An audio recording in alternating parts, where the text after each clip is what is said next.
In the autumn of 2025, a team of Egyptian archaeologists pulled something out of the sand in the northern Sinai desert that wasn't gold. It wasn't a sarcophagus. It wasn't a single hieroglyph carved to impress anyone for the next 3,000 years. It was a lump of dough, hardened, fossilized, sitting exactly where someone's hands had left it 3,500 years ago in an oven that never got the chance to finish the job. You can picture it if you try. Flour, water, maybe a little dung fuel smoke still clinging to the air around it, and then nothing. No bread, just the dough, calcified mid-rise, waiting in a kitchen that someone walked away from and never came back to. That detail alone should stop you. Bread that was never baked, sitting inside a fortress most people outside of Egyptology have never heard the name of, el-Kharouba, near the modern town of Sheikh Zayed, a few miles from where Egypt's border meets Gaza today. It's not a tomb, it's not a temple. According to the announcement from Egypt's Ministry of Tourism and Antiquities, this is one of the largest New Kingdom military structures ever uncovered in the Sinai. It's not a tomb, it's not a temple. According to the announcement from Egypt's Ministry of Tourism and Antiquities, this is one of the largest New Kingdom military structures ever uncovered in the Sinai. 11 defensive towers, a zigzagging wall engineered to survive desert wind for centuries, and a residential quarter where roughly 500 soldiers lived long enough to need ovens of their own. This is not a story about a pharaoh's tomb. This is not a story about a curse or a hidden chamber or anything you'd expect from the thumbnail. This is not even, really, a story about where Egypt's border legally stood, no matter how flatly it gets reported that way. It's a story about what gets remembered and what quietly doesn't. And there is one detail inside this fortress that doesn't fit the version of ancient Egypt you've probably been shown. We'll get to it. It involves a scrap of imported stone that by every reasonable explanation had no business being there at all. Hold on to that. You'll want it later. Here's what should bother you about a fortress this size showing up in a stretch of desert that most popular history skips over entirely. The Egypt you've been handed, through documentaries, through museum gift shops, through the gold death mask on every poster, is measured in tombs and treasure, and the names pharaohs had carved into temple walls specifically, so people exactly like you would read them, admire them, and remember them. That's the curated version, the one built to be remembered. But somebody built this fortress to hold 500 armed men, hundreds of kilometers from the Nile, with enough infrastructure to feed them indefinitely. And almost nobody outside a handful of specialist archaeology bulletins from October of 2025 talked about why that detail might matter more than another gold mask ever could. So let's slow down, because you deserve more than a single paragraph compressing 3 centuries into nothing. The period in question is the New Kingdom, roughly 1550 to 1069 BCE, Egypt at its most expansionist, the era of the pharaohs whose names you already half know. The jar handle found in the fortress's foundation deposit carries the cartouche of Thutmose I, who ruled somewhere around 1504 to 1492 BCE. That single stamped handle is what lets archaeologists pin this structure to his reign with real confidence. Thutmose I, the pharaoh historians generally credit with pushing Egypt's military ambitions further into Western Asia than any of his predecessors had managed. The road this fortress was built to guard has a name you've probably never heard outside of a documentary you half-watched at 2 in the morning. The Egyptians called it the Way of Horus. It ran along the Mediterranean coastline, connecting the Nile Delta to Canaan. Roughly 200 miles of desert road, lined with a chain of fortresses just like this one. el-Kharouba wasn't an isolated outpost. It was one bead on a very long, very deliberate string of them. Here's what the textbooks leave out. This road isn't just an Egyptological footnote to you. For a specific, dedicated community of biblical scholars, the Way of Horus is the road. the heavily guarded military highway that the Book of Exodus describes the Israelites deliberately avoiding on their way out of Egypt. Professor James Hoffmeier of Trinity International University, who spent years excavating a comparable fortress nearby at a site called Tel el-Borg, has argued for exactly this reading across 2 research volumes published by Oxford University Press. He's not alone in it either. The Egyptologist Kenneth, in his own work on the reliability of the Old Testament, made a similar case, that this military road was well known, clearly fortified, and garrisoned throughout the pharaonic period, not a quiet route built for a group slipping unnoticed out of bondage. Now pay attention to this detail, because it's worth sitting with. The exact same evidence, a heavily fortified, garrisoned military highway, is being used by Kitchen to argue for the historical seriousness of the Exodus account. And yet it also raises an obvious, uncomfortable question that almost never gets asked on the documentaries that cite him. If this road was this watched, this fortified, this full of soldiers eating fresh bread every single morning, how exactly does a large, unarmed group slip past it without anyone noticing? Nobody excavating Tel el-Kharouba claims to answer that for you. That's not what this fortress was built to settle. But it's the first thread we're going to leave dangling, because it is nowhere close to the last contradiction this site is going to hand you. Set the religious reading aside for a moment, because the people who actually pulled this fortress out of the ground weren't arguing about Exodus. They were counting towers.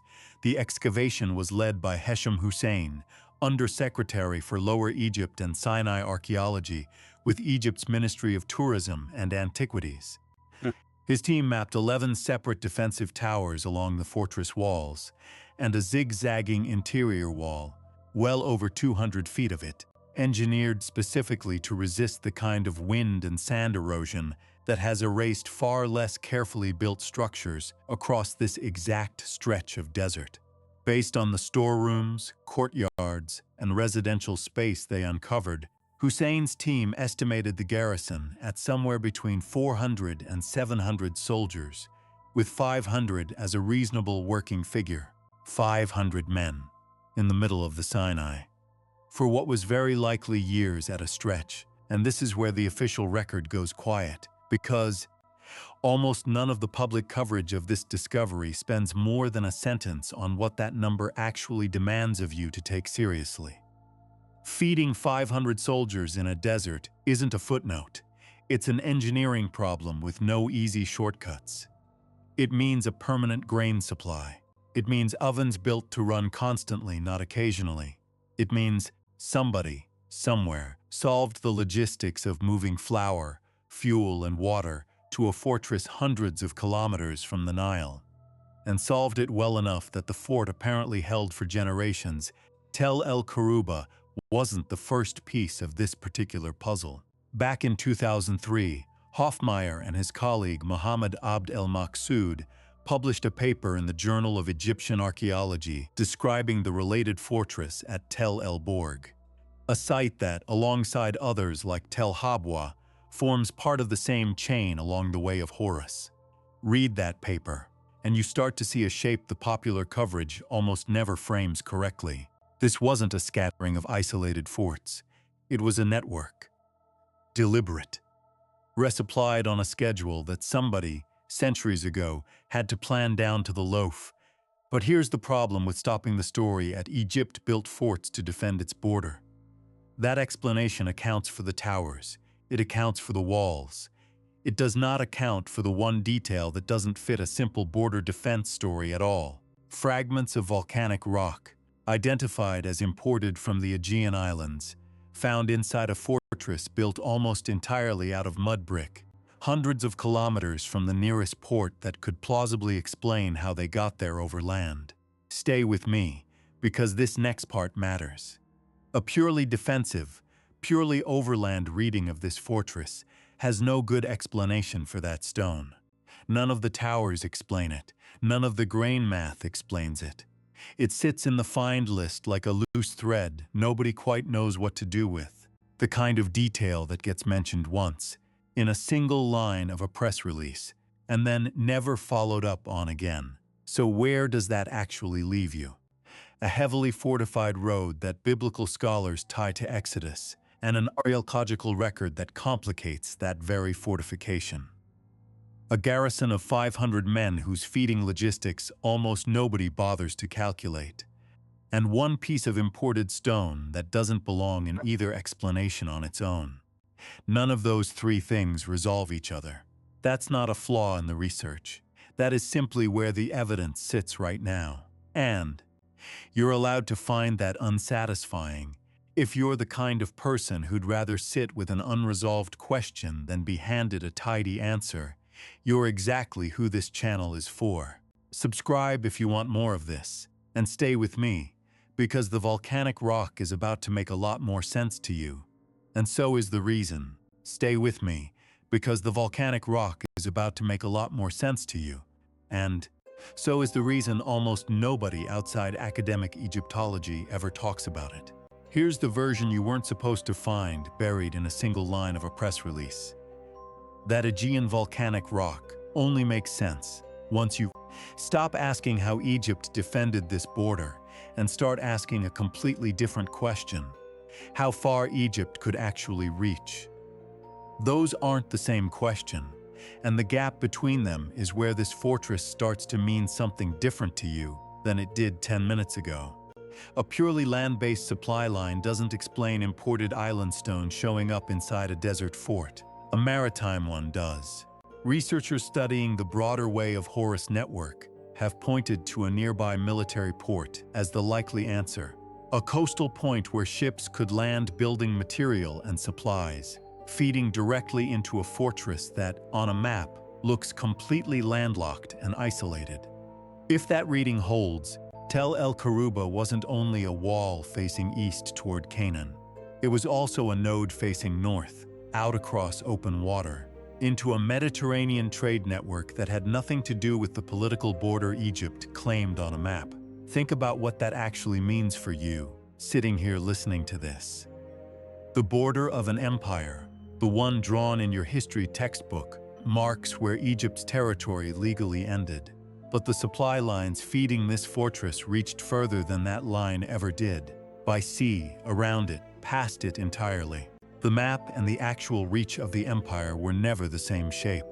They were never even close. This is the part that most researchers skip over, because it's a framework, not a fact. And frameworks tend to make people nervous in a field built on dated artifacts. But the historian Donald Engels made almost exactly this argument decades ago, in a study most people watching this have never heard of. Alexander the Great and the logistics of the Macedonian army. Engels' central claim was simple, and once you hear it, hard to unhear.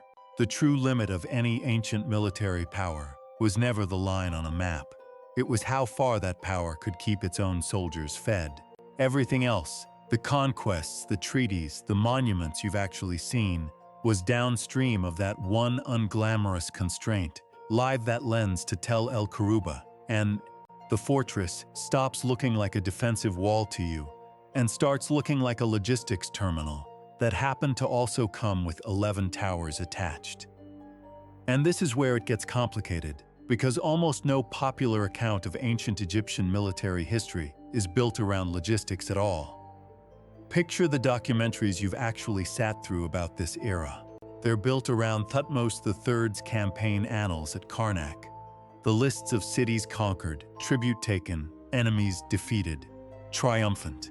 Carved in stone specifically so you would read it and be impressed 3,000 years later. What you have almost certainly never seen is any real screen time given to the one surviving document that tells you what it actually took, in bread and water and exhausted men, to move an army across this exact stretch of desert in the first place. That document exists. It's called Papyrus Anastasi I, a Ramesside period scribal letter, written as a mocking, almost comedic put-down of a rival scribe who apparently couldn't do the math required to plan a military march. For a long time, classicists filed it away as literature, a joke, not evidence. It's only in recent decades that military historians have gone back and recognized that buried inside the insults is one of the only surviving accounts of what actually had to be calculated. How many loaves, how much water, how many men to move an Egyptian force across Sinai? As far as this research can establish, it has never once been the centerpiece of a major documentary on ancient Egypt.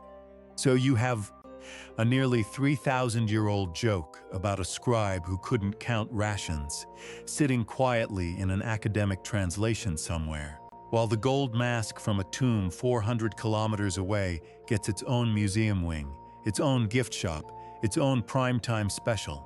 That's not a conspiracy. Nobody sealed Papyrus Anastasi I in a vault. Nobody banned the volcanic rock from being studied. This isn't a story about a cover-up by decree.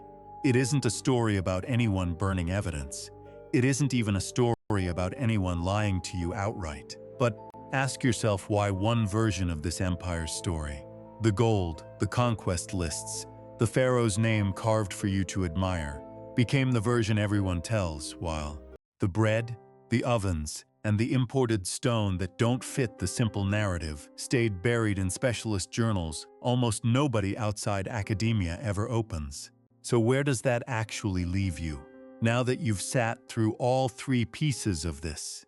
Three things, sitting next to each other, none of them resolved. A military road so heavily fortified that scholars like Hoffmeier and Kitchen use it to argue for the historical seriousness of the Exodus account. And yet that same fortification raises a question about how anyone could have slipped past it unnoticed. A question nobody excavating this site has answered. A garrison of 500 men whose feeding logistics required an engineering effort that almost no popular history bothers to calculate, even while it counts towers and wall lengths in loving detail.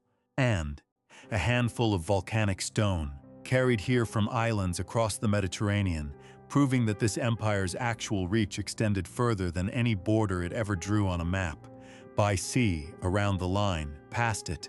None of that adds up to a single clean story for you. It was never going to.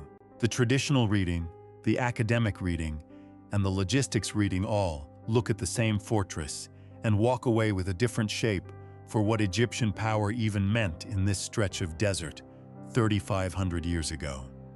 What you can say, with some confidence, is this: the version of ancient Egypt you've actually been shown, the gold, the conquest lists, the pharaoh's name carved for posterity, was never the whole empire. It was the empire's chosen self-portrait.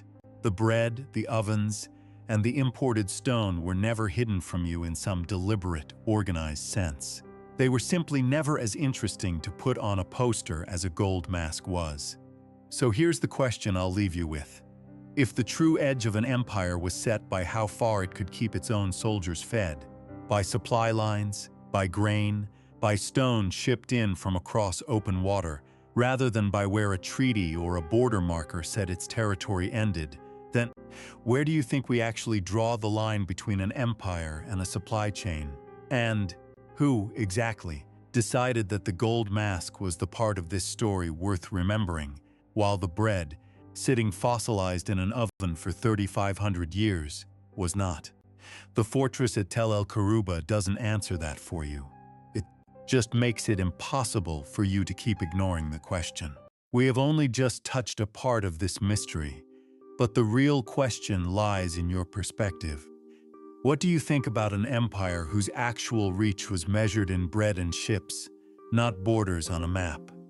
Is there anything we missed about Tel el-Kharouba, the Way of Horus, or what got left out of the story? Leave your thoughts in the comments section below. I am always here to discuss and listen to your deeper insights.